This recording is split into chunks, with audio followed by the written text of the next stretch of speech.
भगवान गौतम बुद्ध, विश्वरत्न बौद्धिसत्व संविधानकार डॉक्टर बाबासाहेब आंबेडकर, सम्राट अशोक, महात्मा ज्योतिबा फुले, सावित्रीबाई फुले, माता रमाई, सर्व महापुरुषांना विनम्र अभिवादन करून आज 27 मे माता रमाईंचा 91वा स्मृती दिन असताना अभिवादन करतो. त्यांना अभिवादन करण्यासाठी मी वरळी येथील त्यांच्या जे दफनभूमी आहे माता रमाईंची तेथे गेलो होतो. म्हणून येण्यासाठी मला उशीर झाला.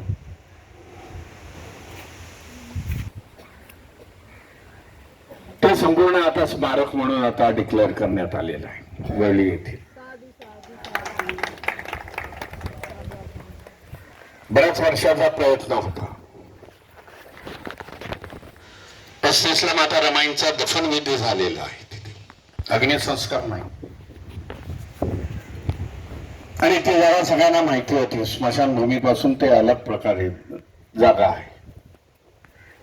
मगाशी देखील माझ्या उद्बोधक भाषणामध्ये मी सांगितलं, भैयासाहेबांनी आम्हाला दाखवलेली आहे त्या काळामध्ये. म्हणून आता त्याच्यावरती वाद होऊ शकत नाही. त्या जागेचा 7-12 माता रमाईंच्या नावाने करण्यात आले. 3 वर्ष लागली. भाई गिरकरांचं देखील सहकार्य मोठं होतं. मी तर 3दाच कमिशनरला भेटलो होतो. परंतु देशामधलं किंवा महाराष्ट्रामधलं असं बघितलं झालं तर स्मशानभूमीमध्ये असं कोणाचं स्मारक होत नाही. ते पहिल्यांदा मला वाटतं माता रमाईंचं आपण करून घेण्यात आलेलं आहे. स्मृती दिनाच्या काही आठवडाभर पहिले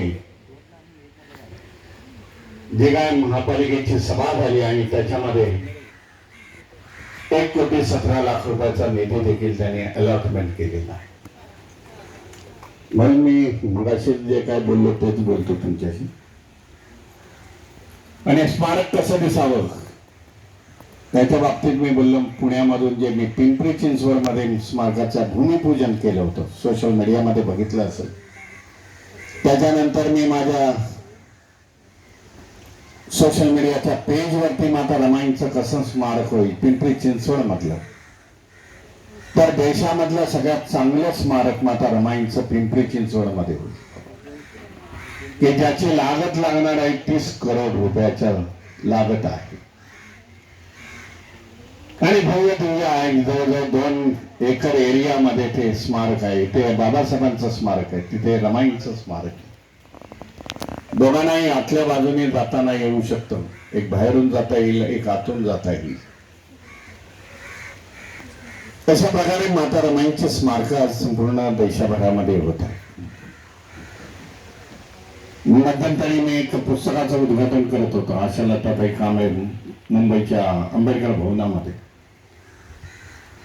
तेव्हा मला सांगितलं की मुंबईची 40 अशी पुस्तकं आहेत की माता रमाईंवरती आलेली.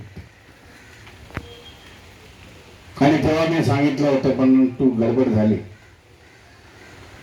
माता रमाईंची वरती आलेली सगळी मराठीमधली पुस्तकं ही माता रमाईंच्या स्मारकामध्ये वनांमध्ये मी बोललो डिस्प्ले करेल. त्यांना दाखवू, लोकांना समजवण्यात येईल, दाखवण्यात येईल की एवढ्या मोठ्या संख्येने पुस्तकं माता रमाईंवरती देखील लिहिली. आणि त्याच्यामुळे माता रमाईंना सगळे आता त्यांचा इतिहास जाणून लागलेले आहेत. म्हणून माता रमाईंची जास्त प्रमाणामध्ये लोक आज त्यांच्याबद्दल वाचतायत, त्यांचा त्यागाबद्दल, बाबासाहेबांना दिलेल्या साथबद्दल. आणि एक भावना निर्माण होते की माता रमाईंना अभिवादन करणं, त्यांच्या स्मारकाला जाणं. म्हणून 2015 मध्ये जेव्हा रमणांनी या स्मारकाचं उद्घाटन झालं त्यावेळेला जवळजवळ 1,00,000 लोक त्या वनानं आणि त्या दापोली शहराने कधी बघितली नव्हती. एवढी लोक असं त्या पोलीस कमिशनरने मला येऊन सांगितलं. 7 फेब्रुवारी 15 ते शहरातलं पाणी संपलेलं होतं, जेवण संपलेलं होतं. परंतु लोकांना पाण्याची आणि जेवणाची भुकेची काही आस नव्हती. बा माता रमाईंचं स्मारक कसं आहे ते बघणं आहे, याच्यासाठी 3-3, 4-4 किलोमीटर चालत आहे. आणि आज देशभरामध्ये संपूर्ण देशभरामध्ये माता रमाईंची स्मारक होत आहे. त्या गुजरातमध्ये तर 2 स्मारक आहेत. जिथे भारतीय बौद्ध महासभेची शाखा आहे,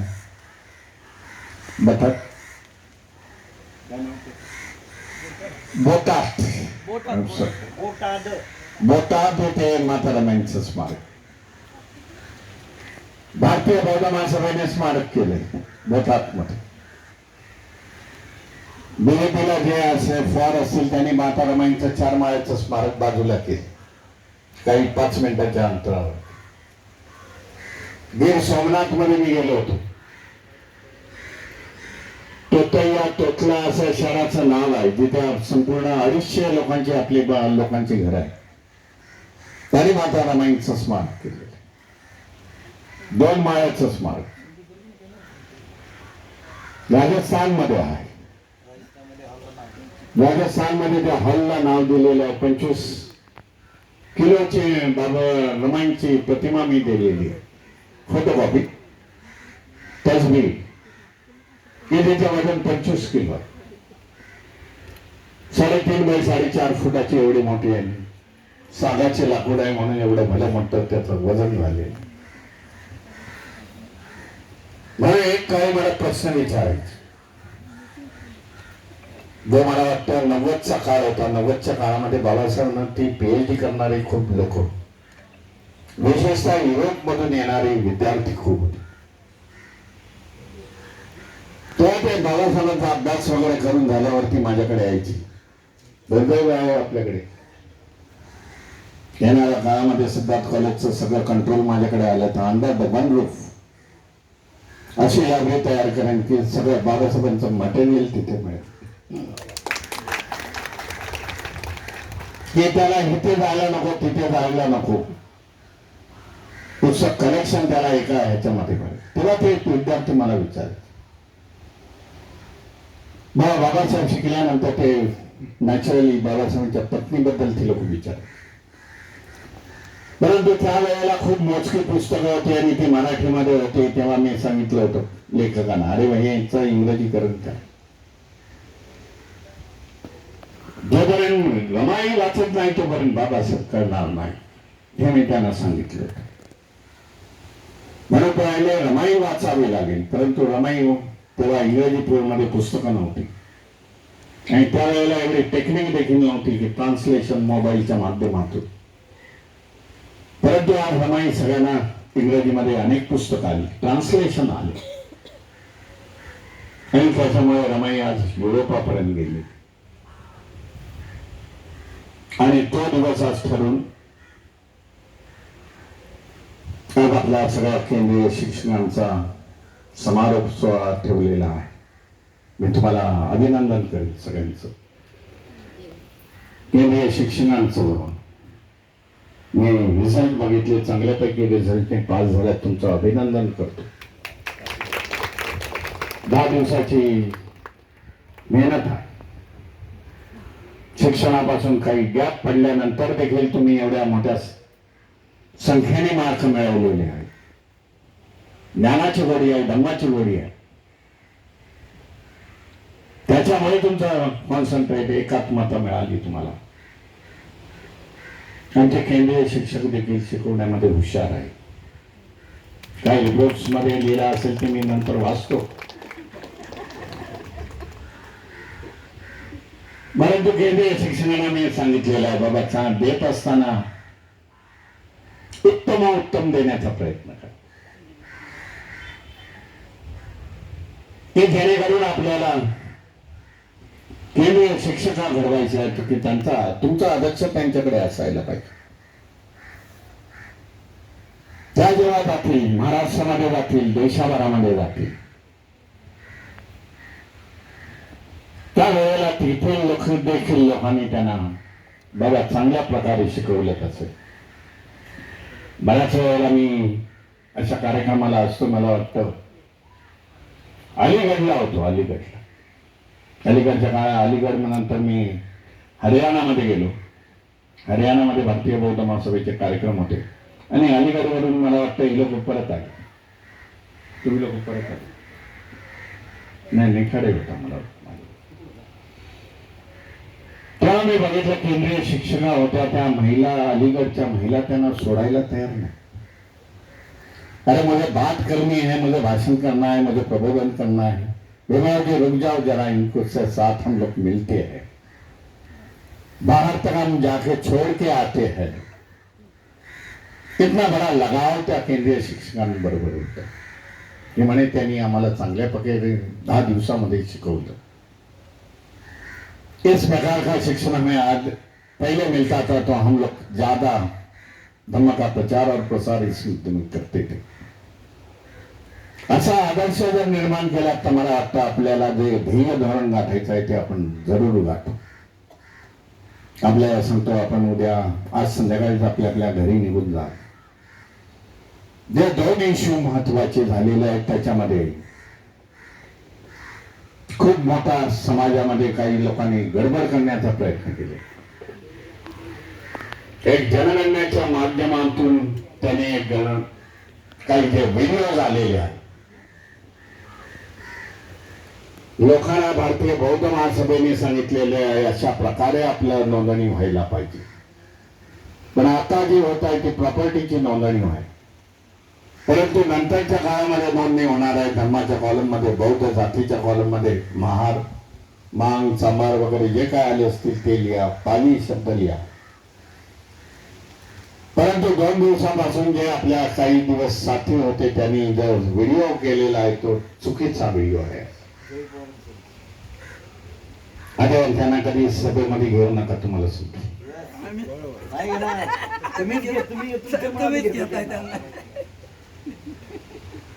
चुकीचे व्हिडिओ लावून समाजामध्ये कन्फ्युजन निर्माण करण्याचा प्रयत्न आहे. वर्गीकरणाचा मुद्दा त्या दिवशी चांगल्या प्रकारे प्रबोधन झालेला आहे. येणाऱ्या 31 तारखेला वाशी येथे बुद्धा फाउंडेशनच्या वतीने आणि भारतीय बौद्ध महासभेच्या वतीने देखील याच्यावरती परिसंवाद वाशी बुद्ध विहारामध्ये ठेवलेला आहे. ते जेणेकरून आपल्याला आपली संख्या, आपल्याला खरी संख्या किती आहे ते कळणं गरजेचं आहे. बौद्धांची संख्या किती, महाराष्ट्रामध्ये किती आहे, देशाभरामध्ये किती आहे, ही संख्या कळणं गरजेचं आहे. काही युनिव्हर्सिटीच्या स्टॅटिस्टिकने मला सांगितलं महाराष्ट्रामध्ये 1,83,00,000 वगैरे अशी काही संख्या आहे. आपल्याला तो टार्गेट करून चालावं लागेल. बाबा आपण 1 कोटीच्या वरती आपली नोंदणी करायला पाहिजे हा महाराष्ट्रामध्ये. मान्यवर खानशेर आमचा एक नारा होता त्या काळामध्ये, जिसकी संख्या भारी उसकी भागीदारी, राजनीति में भागीदारी असा नारा होता. आज सगळ्या देशामध्ये संख्येचा खेळ चाललेला आहे आणि जे काय व्हिडिओ पाठवत आहेत त्यांना कधी समाजामध्ये ती लोक गेले नाही. ज्याने आपल्या बायका, ज्याने आपल्या मुलांची लग्न कधी बौद्ध पद्धतीने केली नाही, असे लोक आज आम्हाला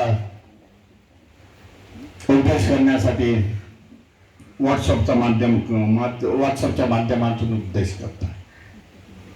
अशा लोकांवरती बाजूला सारून बाबा भारतीय बौद्ध महासभा काय सांगते हा मेसेज आपल्या सगळ्यांच्या वतीने जायला पाहिजे. ज्या ज्या आपण गावामधून, शहरामधून आलात, जिल्ह्यामधून आलात, त्यांचं प्रबोधन करा बाबा की अशा प्रकारचा मेसेज जाणं आणि आपली नोंदणी करणं, आपली खरी संख्या किती वाढवणं, बाबासाहेबांची धम्मक्रांती किती यशस्वी झाली आहे महाराष्ट्रात आणि देशामध्ये, हे प्रमाण आहे. जनगणना म्हणजे मी समजतो प्रमाण आहे. त्याच्या माध्यमातून आपण सांगू शकतो, येथे व्यवस्थेला सांगू शकतो बाबा तेरा 140 करोड़ का देश है बोलता है, तो 140 करोड़ में इतने बौद्ध है, 140 में इतने मुस्लिम है, इतने क्रिश्चियन है, इतने आदिवासी है, जो हिंदू धर्म का कोई भाग नहीं है. जेव्हा सांगू तेव्हा 140 ची ती टुनटुन आहे प्राईम मिनिस्टरची, ती कुठेतरी बंद होती आणि हा देश सेक्युलर आहे, सर्व जाती धर्म पंथ वगैरे यांचा देश आहे, हा मेसेज या जनगणनेच्या माध्यमातून मला आपल्या सगळ्यांना हार्दिक हार्दिक शुभेच्छा देतो. माता रमाईंना पुन्हा एकदा अभिवादन करतो. मला परळ येथे जायचं आहे. मला भेटण्यासाठी काही लोक आली होती 4 दिवसापूर्वी. तेव्हा त्यांना मी खरं म्हणून सांगितलं, बाबा एवढ्या वर्ष मी मुंबईमध्ये आहे, माता रमाईंची स्मारक देशाभरामध्ये उभी करत गेली, परंतु माता रमाई आणि बाबासाहेबजी ते 22 वर्ष राहिले. तिकडे मी गेलो नाही, परंतु ह्या वर्षी किती वाजले तरी मी येणार म्हणून मी लवकर माईक घेतला. कार्यक्रम हा पुढे चालू राहील, परंतु मला जाण्याची पुन्हा एकदा परवानगी द्यावी. बरेचसे लोक तिथे नायगाव मधले लोक थांबलेले आहेत आणि मला देखील हा जो पडलेला एवढा मोठा गॅप आहे, माता रमाई ज्या खोलीमध्ये राहिल्या, बाबासाहेब राहिले 50 आणि 51, तिथे जाऊन त्यांना तिथे नतमस्तक व्हायचं आहे. आपल्या सगळ्यांना हार्दिक शुभेच्छा देतो. तुम्ही भारतीय बौद्ध महासभेचे जे मी म्हणतो ब्रँड अँबॅसेडर आहात. आपण ह्या प्रचार आणि प्रसार भारतीय बौद्ध महासभेचा करावा, धम्माचा करावा आणि आपण समाजाला आणि धम्माला बाबासाहेबांच्या याला देऊ शकलो ही कृतज्ञता बाळगाल अशी मी अपेक्षा करतो आणि माझ्या वाणीला विराम देतो. नमो बुद्धाय. जय भीम, जय संविधान.